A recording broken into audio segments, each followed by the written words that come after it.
I think what I'm trying to say about the nationalites is we have to understand the proper nature of the problem. And some of the most vocal critics of the government who see the nationalites, as being the result of a wholly oppressive government, evil capital linked to a corrupt government, that sort of thing. I don't think the situation is like that. Nor do I think there is a universality, if I could put it like that, about the Dalit problem. It is different about the nationalite problem. It is different in different places. As far as the Dalits go, yes, I did want to show that there are many Dalits who are prospering now, that changes in Dalit, serious, major and important changes in Dalit attitudes are changing. They are manifestly much more prepared to stand up for their rights, and that's one of the reasons why actually violence takes place against them. And they are also very much aware that it is their right to do just as other people do.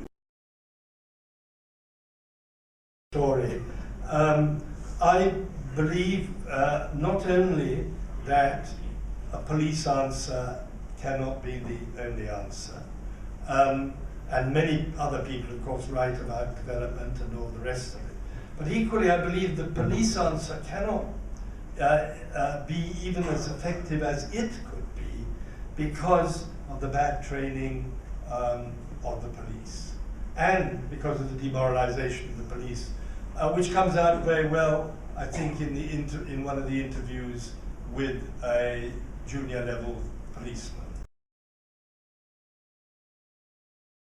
Yes, it is an economic asset and a very good thing that people want to learn English. But there are problems with this. There are problems which need to be kept in mind all the time. And one of them, in general, I won't go into the details, which comes out in the book, is the impact of this on the regional, or not the regional, on what I might call the Indian languages, although everyone says English is now an Indian language. And just to give you an illustration, the character I refer to in the book has spent his whole life trying to keep Tamil updated through a Tamil dictionary, because he believes that Tamil is in danger, if not already has reached the stage of being a language in which you can no longer gain the full scope of knowledge which is available in the world. So, in as far as English has an effect on the Indian languages, I think that is a very important question, which everyone needs to think about. Too often we forget what was said to me by an English language expert. He said English is a killer language. I think that there are too many stereotypes about Indians, that they're corrupt, that they're fatalistic, etc., etc. I think I would go back to what I said, that corruption arises out of bad governance.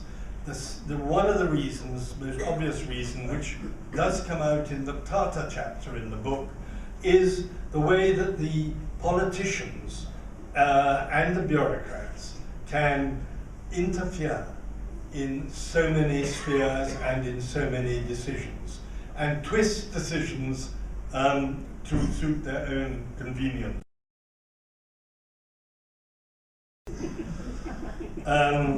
I suppose Rahul Gandhi might prove to be the saviour. We cannot tell that. But personally, I feel that it is time really for India to worry a bit more about dynastic politics. Although dynastic politics are there in every party, the Congress Party is not an exception. to this. I think that Rahul Gandhi is earnestly trying to do just what I said Mulayam Singh does, particularly in UP. He is trying to get his hands grubby, trying to feel the texture of the dust of UP, but it's very difficult to do that from the sort of position in which he is and the security which surrounds him and all the rest.